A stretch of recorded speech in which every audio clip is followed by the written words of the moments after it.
The way I became acquainted with this whole exotic idea of transhumanism, I was doing research actually. I was a writer and doing research for one of the largest U.S. newspapers out of Oklahoma. And this is maybe 20 some years ago. And doing research on the history of Halloween of all things, and somewhere I came across a term that I had never seen before called transgenics. Now, I didn't know what transgenics was, but I could kind of put two and two together. Trans, genes, that somehow we're talking here about genetic engineering, the altering of genes. And I became fascinated with this idea because back then the science was brand new. It was not, biotechnology, nanotechnology. These were not even terms that existed. But it was following on the heels of the mapping of the human genome, which then was giving both the birth to a promise and also to the sciences that we are going to be able to do things with genetics. We'll be able to heal our bodies, we'll be able to make ourselves stronger. There was a great deal of promise that was emerging quickly, and the science to back it up, at least in theory. And so I started doing research into transgenics, and at the time it wasn't very easy to get information. The internet was brand new. Certainly the science wasn't old enough for there to be much, that had been published in peer-reviewed journals. And I wanted to know what is the good and what is the bad and what is transgenics. And I came to understand that transgenics was simply the crossing over of species barriers. This could be done at the level of just organisms. This could be done all the way up to the level of sentient beings, that you could literally blend one kind of a creature with another creature. Why would we want to do that? What would be the purpose behind it? That was what motivated me. And quickly I began to realize that both the military and also the pharmaceutical industry both had an interest in transgenics. The military because they thought they might be able to create exotic new forms of materials that could be used. For instance, one of the first successes was a project that was funded by DARPA, the Defense Advanced Research Projects Agency, in which they created transgenic goat spiders, actually spider goats. And the reason that they did this was because they knew that spider silk is amazingly resilient, lightweight, but very strong. And yet it's not very easy, to create a spider farm where you can milk spiders for their silk. But they knew that they could do this with goats. And so that one of the first successes in transgenics was creating a goat which was part spider. It could actually grow spider silk in its milk. And then they could use this for making lightweight bulletproof vests. They could use it for creating cargo nets.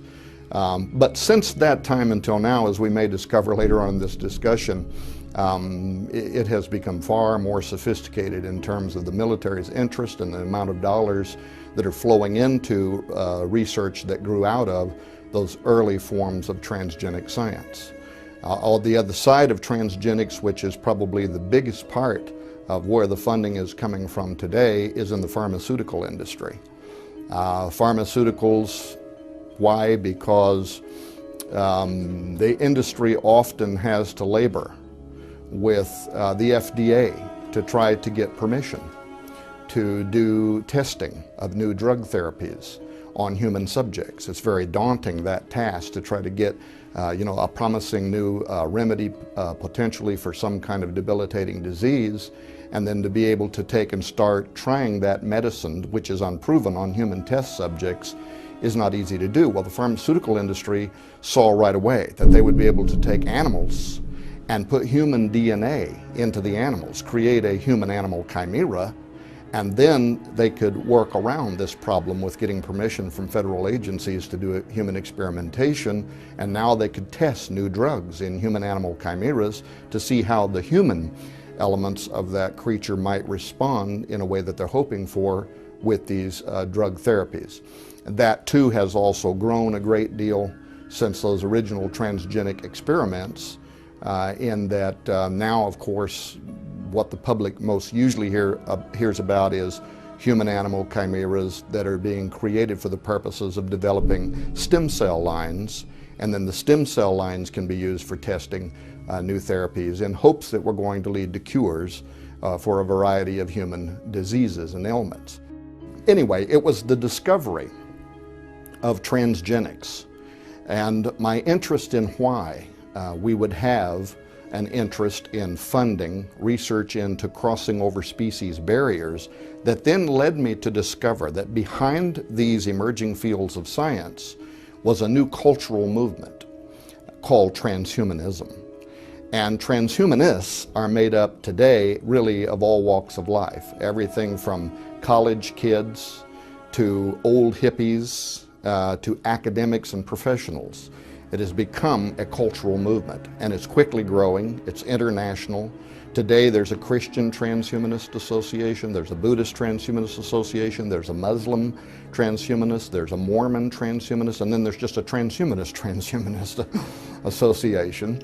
And for whatever reason, I've had the privilege of somehow becoming connected with some of the leading figures in the world in this area. In fact, Dr. James Hughes, who was the president of the World Transhumanist Association, when he was still the head of the WTA, contacted me and asked if I would come on his syndicated radio show, which is called Change Surfer Radio.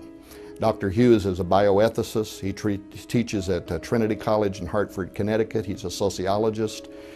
He was and is really the man, the top shelf, if you will. So I agreed to do his show. And I went on his show, and not very well prepared either, but to debate the ethics of crossing over species barriers in ways that are completely unnatural.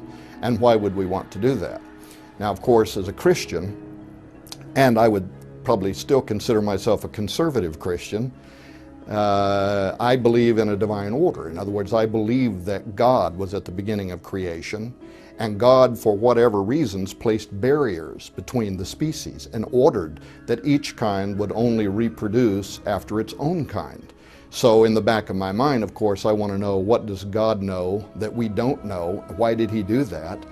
But then I would say that even if you didn't believe in divine creation, if you are an evolutionist, what we are doing now was not allowed for by evolution either. Natural selection has not done what we are now doing.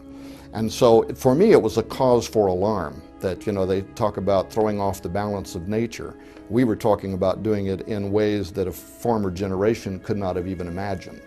So today, the World Transhumanist Association had an original cause. It was really to bring international attention to the idea that through emerging fields of science, we would soon be able to alter what it means to be a human, literally rewrite our DNA, alter ourselves by altering our genetic makeup, create humans, Homo sapiens 2.0. The movement today is often called H+, which just simply means humans plus. A transhuman is in a transitionary state of being. They are human.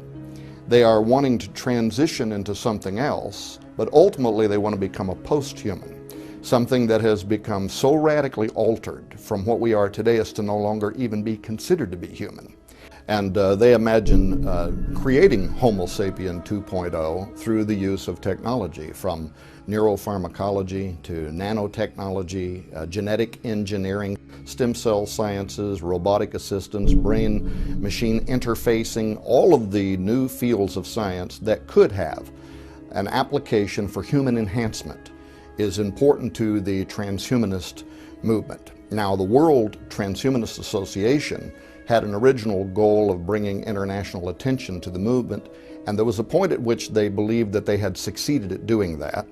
And so they dropped the World Transhumanist Association name and changed it to the IEET, the Institute for Ethics and Emerging Technology. Dr. Hughes is also now the CEO or the president of the IEET, and most of the most well-known names in the world that are also involved in transhumanism, such as Nick Bostrom of Oxford University, are chairs or members of the IEET. So somehow, I never set out to somehow become involved as the nemesis, if you will, of the transhumanist movement, and I've actually became friends with people like Dr. Hughes. He has since been on my radio show. We recently did a series where we were talking about the question, are we alone in the universe, which was raised by the Royal Academy of Scientists out of the UK. And we had him come on, and he talked about, future space travel from a transhumanist point of view, and how our bodies could be enhanced to make us more adaptable to zero gravity states and things like that. So, but the movement is very serious, and it's being taken very serious in the world today, from academia to university studies, and you'll be surprised to find out the amount of revenue literally in the tens of millions to the billions of dollars that are flowing into this futuristic dream of transhumanism now, and the adaptation of various fields of science, which will be used in the very near future to alter what it means to be a human. The science is being developed now according to the world's best and government experts. It's being tested in laboratory settings and is slowly being adapted so that it can be used as a tool for actually altering what it means to be a human.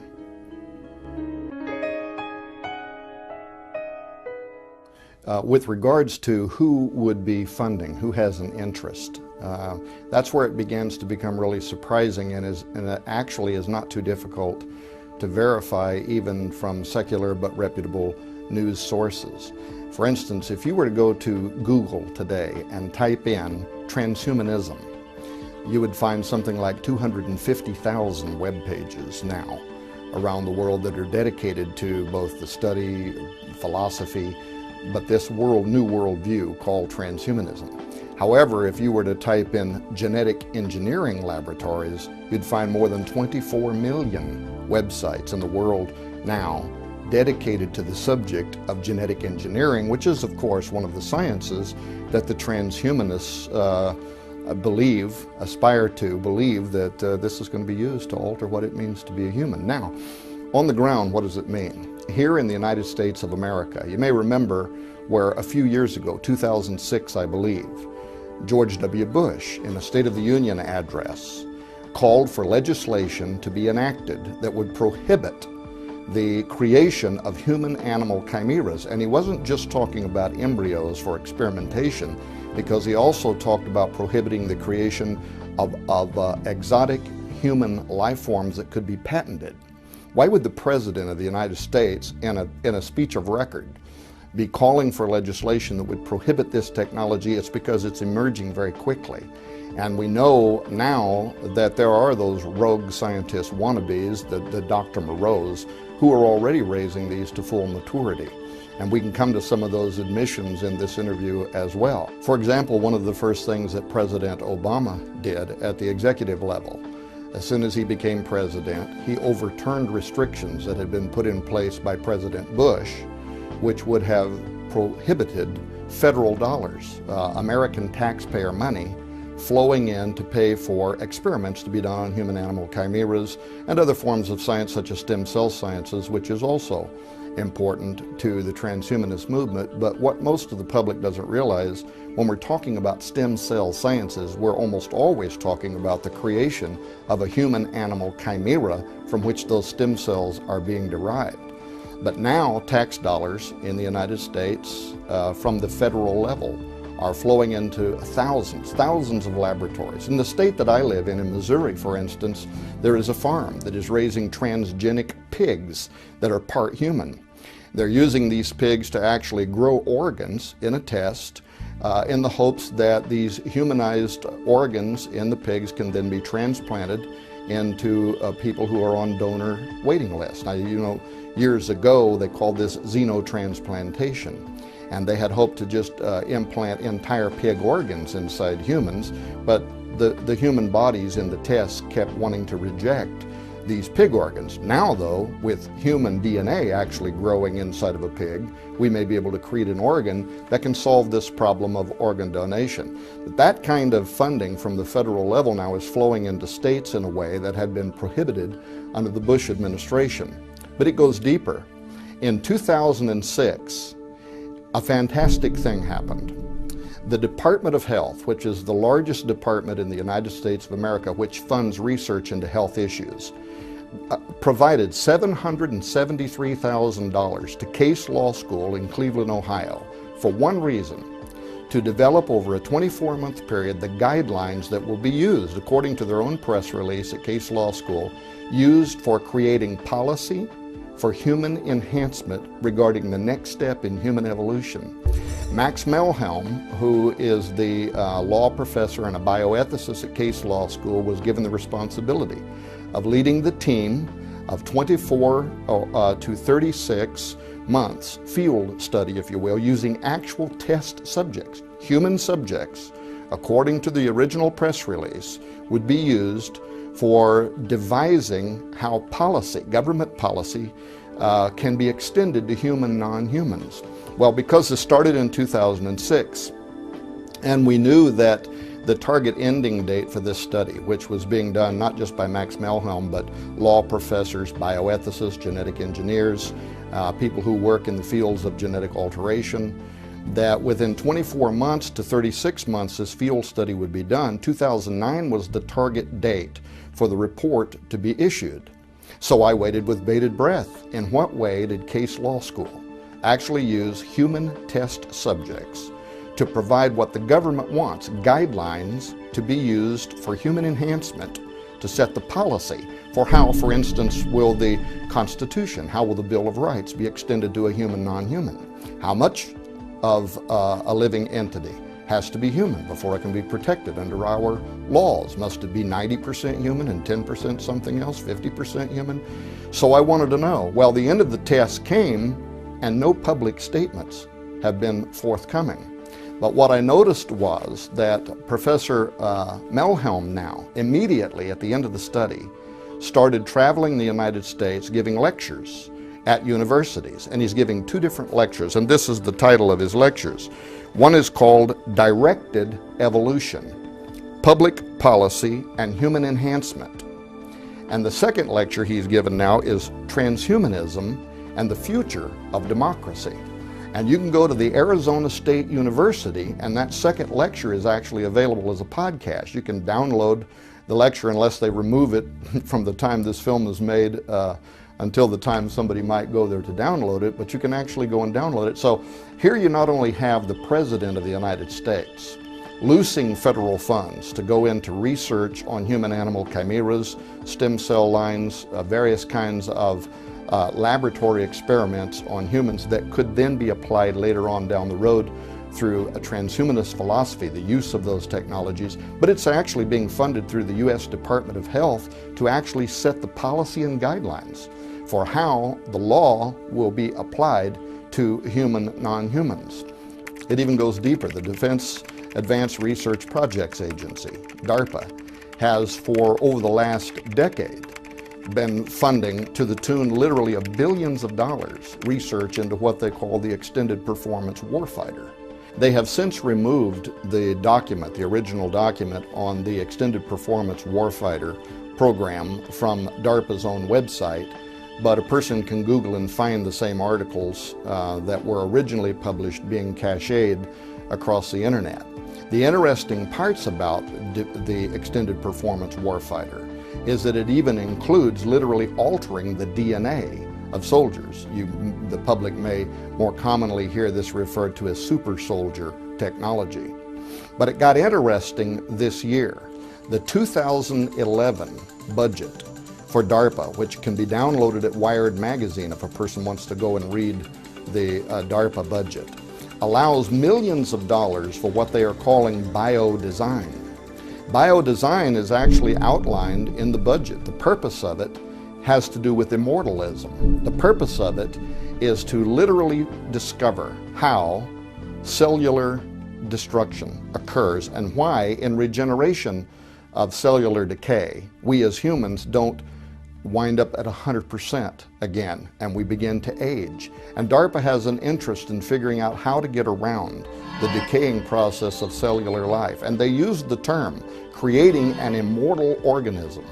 But it's more than just an organism. They consider it to be potentially a lethal force that can be used in military application. Wired magazine actually referred to it as a living, breathing creature. And DARPA admits that the force of this living creature, this immortal organism, could be so potent that it ought to also have what they called a kill switch. introduced into its organism so that in case it gets out of hand, we could throw the switch and stop it, or if it became available to our enemies, we could throw the switch and stop it. So that in the United States, we know that from the federal level, under Obama, revenue is flowing into this research. We know that from the U.S. Department of Health, revenue is flowing into this research. From the Defense Advanced Research Projects Agency.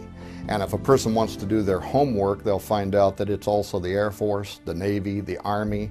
All of our military laboratories are funding now, to the tunes of millions and billions of dollars, research into fields that also include the altering of their soldiers for the purposes of having total battlefield domination in the future.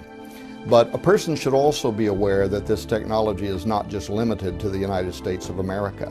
In Australia, in China, in Great Britain, all around the world, literally tens of thousands of laboratories are receiving both federal and private funding for this kind of research.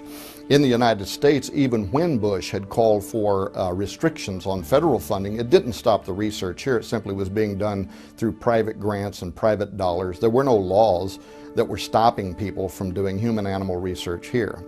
But now it starts to get really interesting in that even the scientific community is making admissions, which of course I was suspicious of anyway for some time.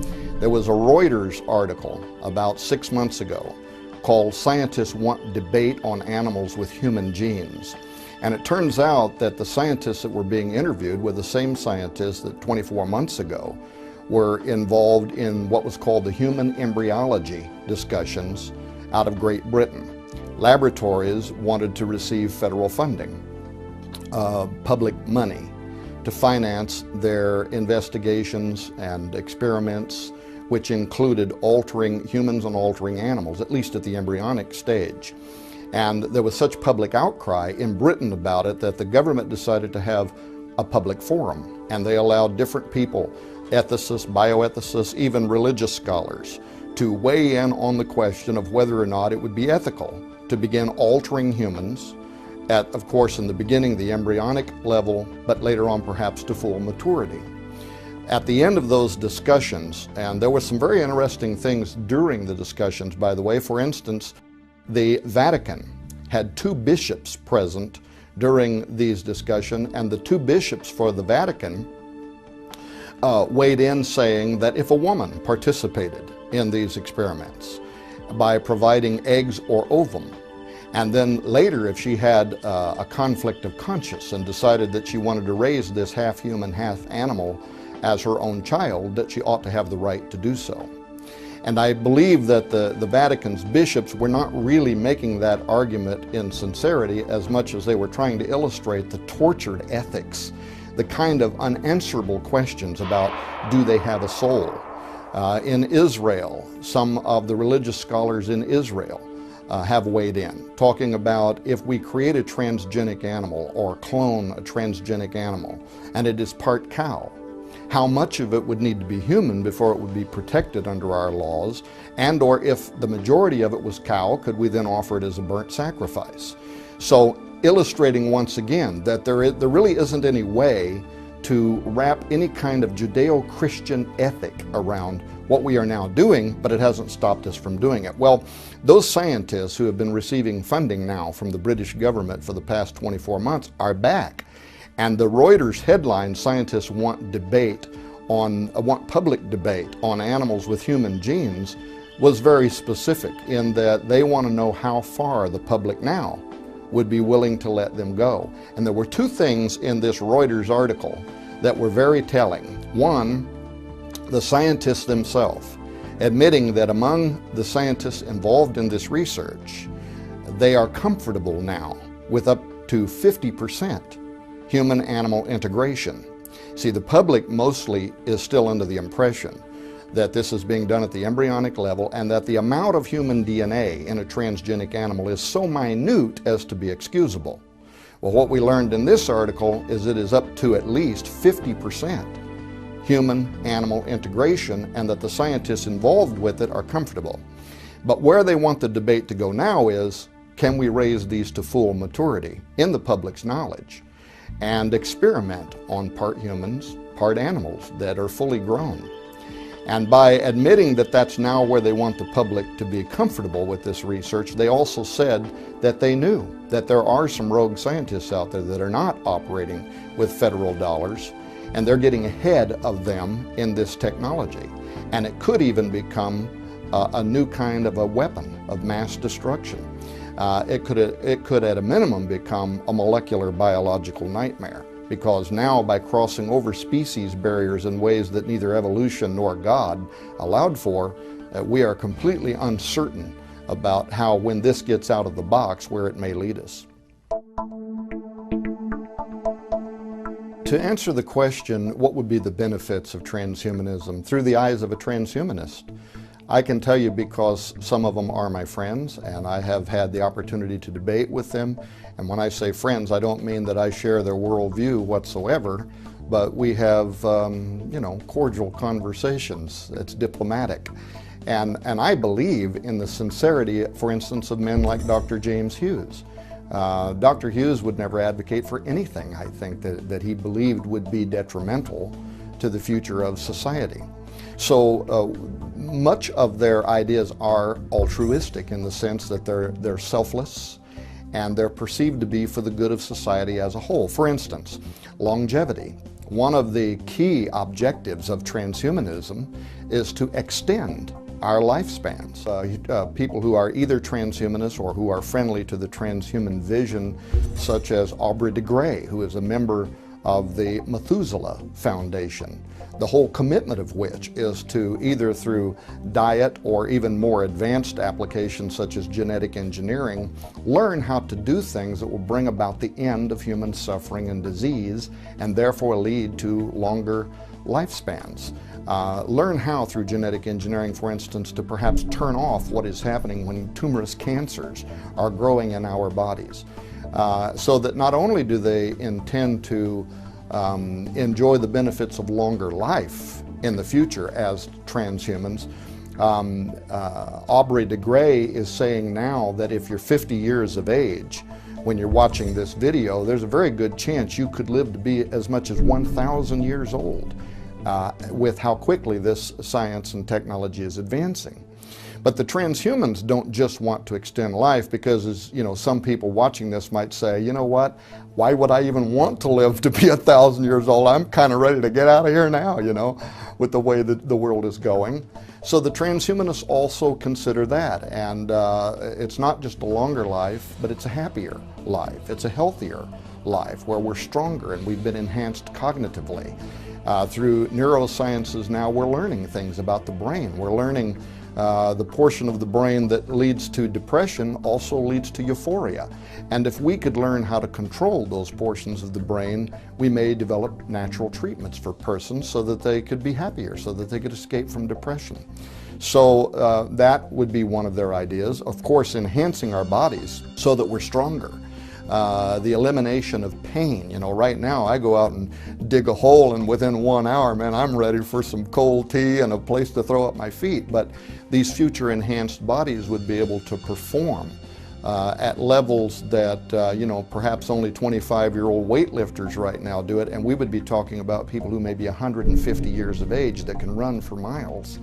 Also, cognitive enhancement, so that we not only eradicate diseases such as Alzheimer's, but we actually are able to modify the brain in ways where it is enhanced to be able to think at teraflops faster than we can now, and also to be able to even interface with computer systems of the future, sort of like the Matrix, you know, plug in, download, and all of a sudden I know Kung Fu.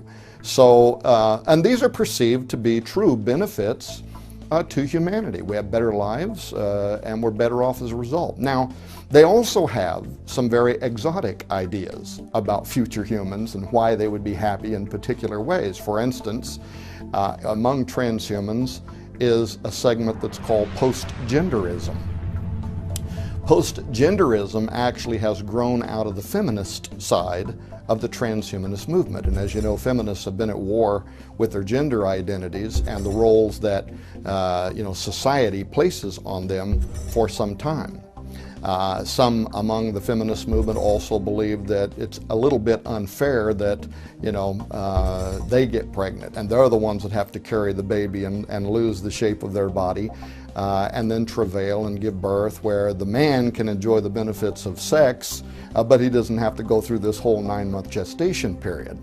So in transhumanism, there are some very exotic ideas such as post-genderism, the idea that we will be able to develop androgynous beings, morphological beings, who will take the best of what it means to be a man and the best of what it means to be a woman and actually have a new form of life that is both man and woman, who can enjoy the benefits of things such as sex, which I mentioned a moment ago, but without the burden of having to become pregnant, having to carry a child for 9 months. And so if you look into some of their ideas, where do babies come from? Don't these future humans want to have genetic offspring? And they've developed ideas around how all this could be done within their science. You take genetic samples, and this isn't altogether cloning, but you take genetic samples from the contributors, man, woman A, and man, woman B, or future marriages may be made up of multiple numbers. Maybe there's 18 or 20 that have entered into what we would then think of as a marriage contract. And those ones that want genetic offspring can all provide samples of their genetics. And then this is taken to a specialized pregnancy center or birthing center of the future.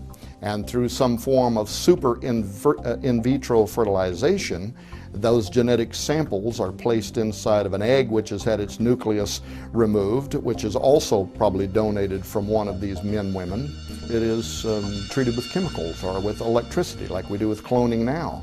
And it jumpstarts spindle formation, cells begin to divide, and a new man-woman made up of multiple partners begins to grow and becomes an embryo. And if that sounds incredible to you, in Britain just this week, the first baby from 3 parents was born. The science has already been perfected. We're already doing it. It's not as if this is as futuristic as it may sound. We're at the beginning of the gate now, but we've come through the door. The gate is open, and we're walking through it, and we're moving that direction. And they're imagining how this science could be used in ways that, in their mind, is beneficial to humanity. We no longer have the burden of gender roles. Now, what do psychologists say about a baby? How a baby is bonded to its mother while it's growing up inside of its mother's womb is almost mystical. It's metaphysical. We don't understand it. A baby is born and even already knows the tone of its mother's voice. Well, transhumanists have an answer for that too. Postgenderists believe that they also take genetic samples from whichever of the men, women want to play the role of the traditional mother, and they grow a synthetic womb inside the birthing center, and it is hooked to an androidal system that also has the sound of the mother's voice recorded in it. And this androidal system can stand up, sit down, move around, make natural movements that feels very natural to the embryo that is growing up inside of it, so that by the time 9 months later, and even that is a question because these future humans may not take 9 months to gestate, but if they do, you go to the birthing center and the switch is thrown, the little baby is born, it's grown up inside its mother's womb because it was taken from her genetics and recreated in a laboratory. It has grown up listening to the sound of her voice and her heartbeat, all of which are a part of this future system. Did you know that some of the early discussions actually were around creating clones who would then be anesthetized, not even aware that they're alive, and their wombs would be used for gestating these children, and then afterward the clone, if not legally defined as a human, could be discarded. It would simply be a system for saving man, woman A from the burden of having to carry a child. But many of even within the transhumanist, philosophical community, simply couldn't tolerate that idea, and so they advanced it to growing a synthetic womb which could then be used for the gestation period. One of the other benefits that transhumanists imagine actually borderlines on the supernatural. And this started really with Nick Bostrom, who is a leading transhumanist in the world, sits on the IEET's board under Dr. James Hughes. Nick Bostrom actually earned his prestigious seat at Oxford University by writing his thesis on transhumanist values. And thankfully for the rest of us, Dr.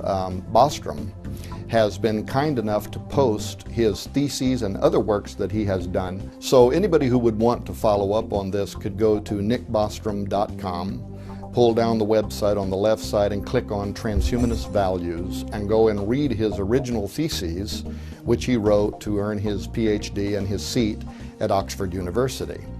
It's interesting because Bostrom doesn't claim any kind of religious ideology, but he has diagrams in there that he uses when he gives his lectures at universities and also at the Transvision conferences, which are taking place every year now for about the past decade at leading law schools and universities around the world, in which the arguments are being detailed now, worked out among law scholars on how the laws and policy of our government will be extended to protect transhumans of the future and future democracy.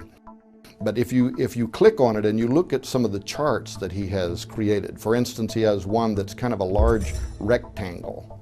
And in this rectangle, he describes this rectangle as representing all possible modes of perception, modalities, sensory modalities. Down in the corner, he draws a small circle, and he says this circle represents humans.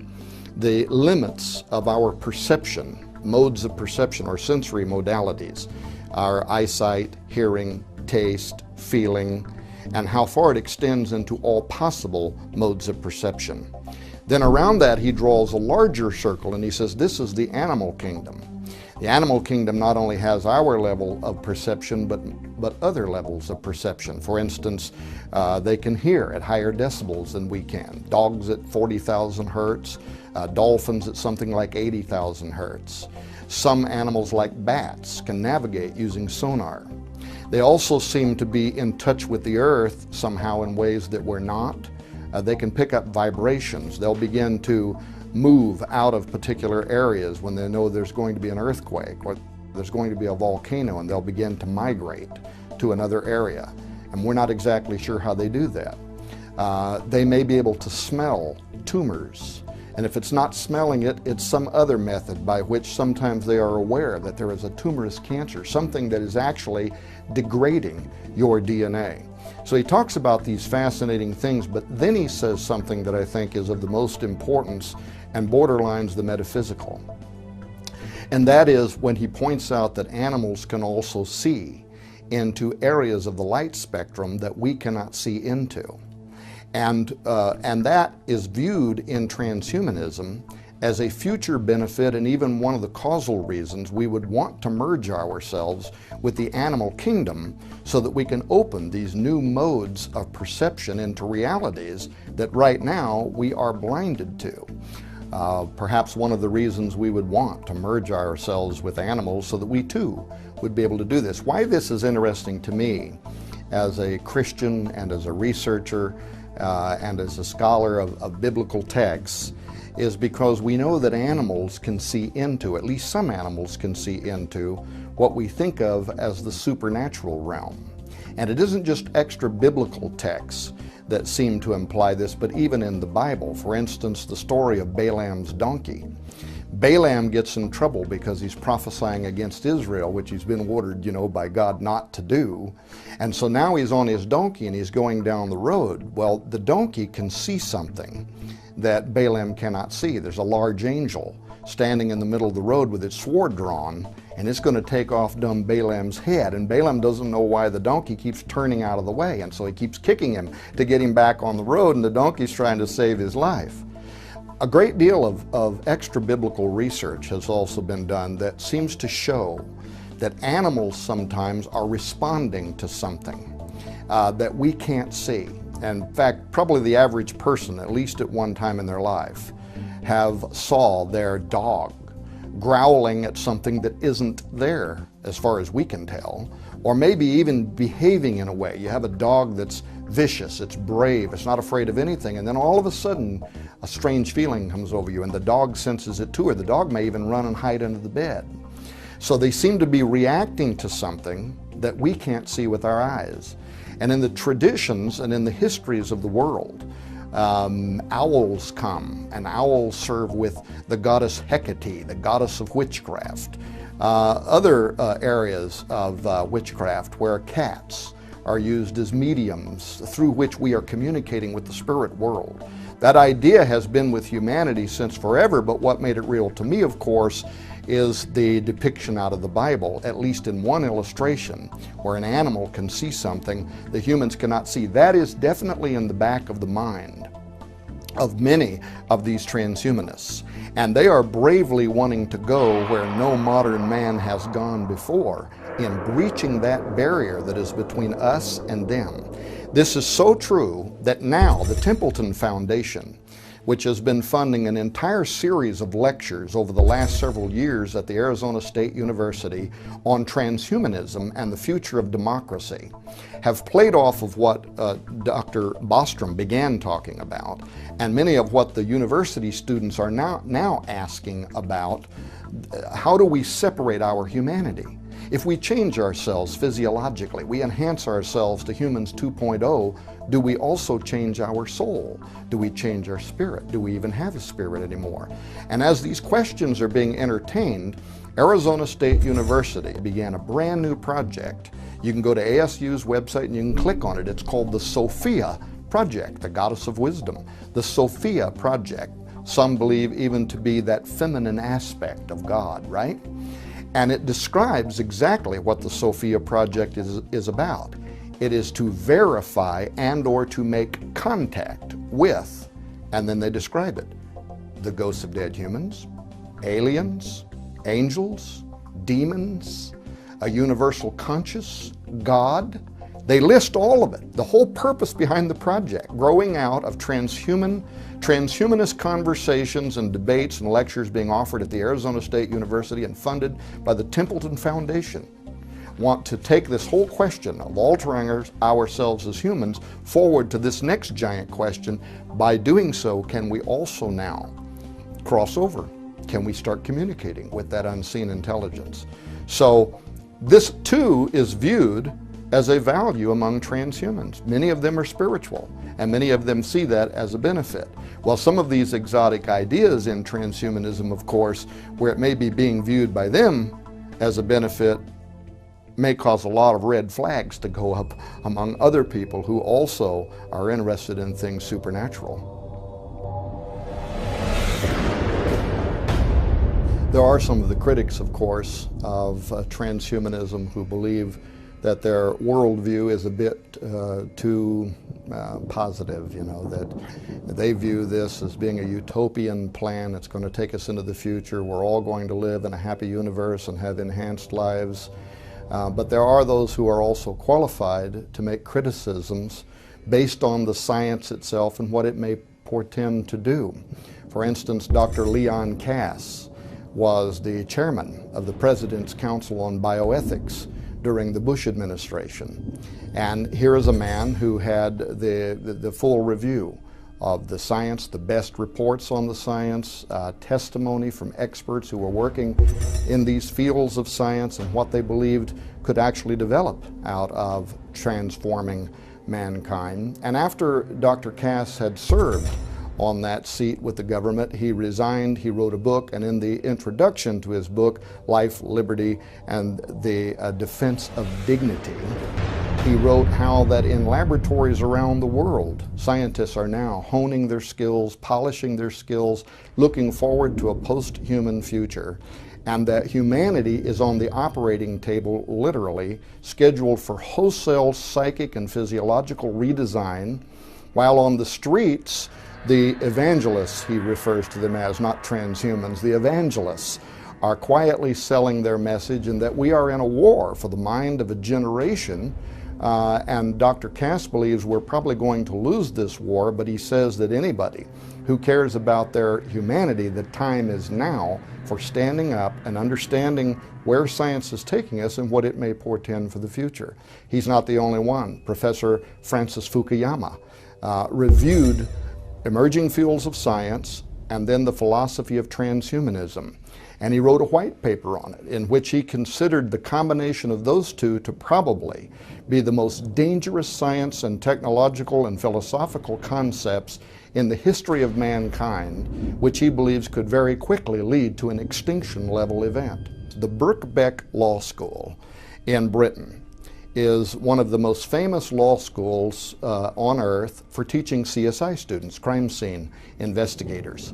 And they put out a press release about 18 months ago now in which they said that they will need to design future classes for crime scene analysis which has been perpetrated by something that is only part human. The whole point was that everything we know about forensics, about profiling, might not apply if we're trying to track down a serial rapist who is part wolf, because he may have a bloodlust, he may have a difference, his mindset, his instincts, everything about him may not fit anything that we understand.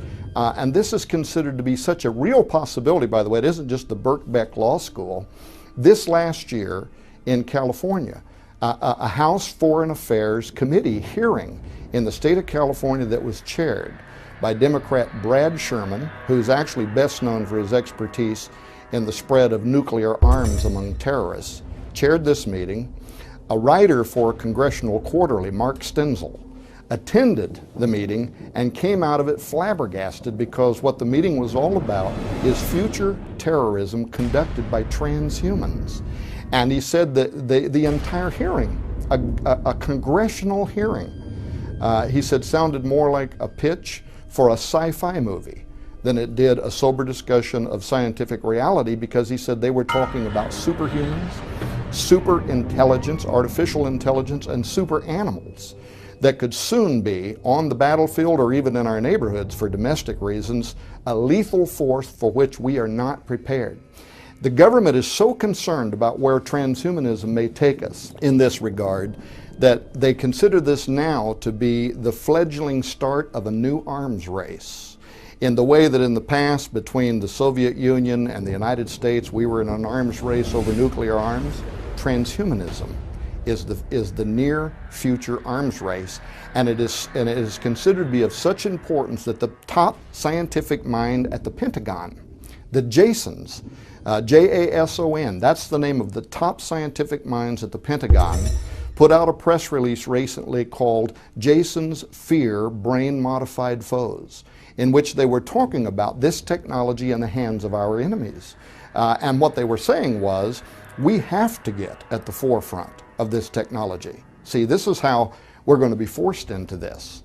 It's not a matter of whether we should or whether it's ethical. We have to do it, because if we don't, our enemies will, and then they're going to subjugate us to their will. And therefore, because of that, that's why DARPA and other branches of the U.S. military, and of course, SAPOC budgets, black budgets, things we don't know anything about. There are literally billions of dollars flowing now beyond congressional review into the development of super soldier technology and other forms of exotic technology as a result of even what the Jasons are talking about. So there is this other side of this transhuman utopianism that is very concerning to a lot of great minds. And I can tell you that even on the ground now, already, the parts that are already being played out are raising alarm bells. For instance, the related science of genetically modified foods. We are already finding out that by unnaturally crossing over species barriers and creating potatoes that have moth genes in them and other variations of foods, that these foods do things. They have unintended consequences. Tests that are being done now in Britain where they're raising fields of genetically modified crops, and downwind the populations are developing respiratory diseases that are unusual, that are starting to skyrocket. There have been suppressed scientific studies. Arpad Puszta is one famous case. His studies were supported by another independent scientist by the name of Irina Ermakova, who was able to repeat what he did. What did he find? He took rats and he forced these rats to eat genetically modified foods. They began developing tumorous cancers. Their offspring came in at half weight and died at half life. This was all done in a laboratory setting which was immediately being suppressed by a giant corporation whose name I won't mention, but who literally stands to lose trillions of dollars in the future, and therefore they are highly motivated to suppress these findings. And only because of Greenpeace and some others who have been involved in lawsuits for over a decade to force these documents to be made available to the public are we just now being made aware of some of the things that are happening in the real world. One of the test studies showed that they would put rats in a cage and starve them. And then they would place genetically modified potatoes here and natural organic potatoes here, and when they open the cage doors, the rats will run to the organic product and they won't even eat the genetically modified crop unless they're starving and have no other options, and then they'll eat it. And you got to wonder what God's little creatures know about these products that we don't know, but we very well could be opening a door to a molecular biological nightmare, to a crossover between humans and animals, or genetic foods that probably not for a decade will we really understand what the impact on our health is going to be with some of this genetic modification. But imagine now, extrapolate what we already are finding about genetically modified crops. And there are many other stories, by the way, that are now coming through into the news that show that genetically modified crops are leading to cancers in humans as well. But where are genetically modified crops? They're everywhere. They're in Kellogg's Corn Flakes. Genetically modified soy is in food products in every store in the United States of America. This bear has already come through the door and there's no putting it back. So now we're riding the bicycle while we build it. The human population is the guinea pig. We're already doing the science and we'll wait and see how it turns out in the future. But imagine when we now take that same approach to living sentient beings. And now we have genetically modified animals and genetically modified humans that are in the environment. And they are crossbreeding and interbreeding one with each other. Very quickly we could have a human form of mad cow disease. If you're sitting in a restaurant eating goat cheese that contains human DNA, we don't know what the impact of that is going to be on a human. We certainly know what it did to cows and the kinds of brain diseases that it created in them when they were eating their own DNA, when they were eating their own product. We just simply don't know. Prion contamination. Wired magazine recently wrote a special article called Farm Animals, P-H-A-R-M, Farm Animals Crank Out Drugs. And the article was a positive spin on developing pharmaceuticals in transgenic animals. What the public doesn't know is that the writer for Wired Magazine contacted me first and wanted me to be part of that special series at Wired Magazine because they had come across an article that I had written at WorldNet Daily, which was raising some cautions about, tinkering with God's plan. So the writer, Elizabeth Svoboda, contacted me. I like what you have to say. I want my article to be balanced for Wired Magazine. Would you be willing to send me some issues, nutshell some issues that you believe should be, the cautionary side of this science? So I did.